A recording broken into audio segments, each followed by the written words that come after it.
Hey guys, welcome to the Liberal Hive Mind, a channel solely focused on exposing the abundant hypocrisy of the left. Oh friends, after all the polling analysis that we've done throughout this election season, you'd think at one point there just wouldn't be much more to talk about, there wouldn't be much more to cover, that it'd kind of just be consistent moving forward, that the image would be painted and that there wouldn't be so many shifts all over the place. Well, if that's what you were expecting, you would be wrong. This massive shift continues. Nothing is stopping it as Republican candidates basically across the board continue to surge in the most epic last-minute comeback imaginable. Friends, we are seeing Republicans start to run away with this election, and we haven't even begun to see the post-debate numbers. So I guess what I'm trying to say is the election coverage continues. Let me update you guys on all the data, all the numbers, how things continue to shift. The level of magnitude is something truly incredible. So let's just do a deep dive on this one and look at as many races as we can, of course, the most important ones. It's all good news, folks. You guys are gonna love this. So let's roll the tape. All right, friends, so we gotta start off in Arizona. It's been an extremely contentious race. Arizona is a notoriously hard state to win in, and generally, even when you win, it splits quite evenly. But it seems as though we finally have the voters' answers, folks, and it seems as though Kari Lake is the decision that they have made. Katie Hobbs has continued to look absolutely terrible. Even the left-wing media continues to slam her. She just came and sat down with me and answered my questions for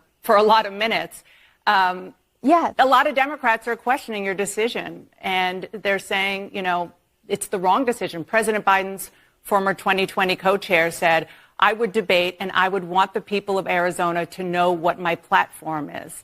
If you think she's as dangerous as you're saying to democracy, is it your responsibility as a candidate who wants to run Arizona to show and explain who their alternative is?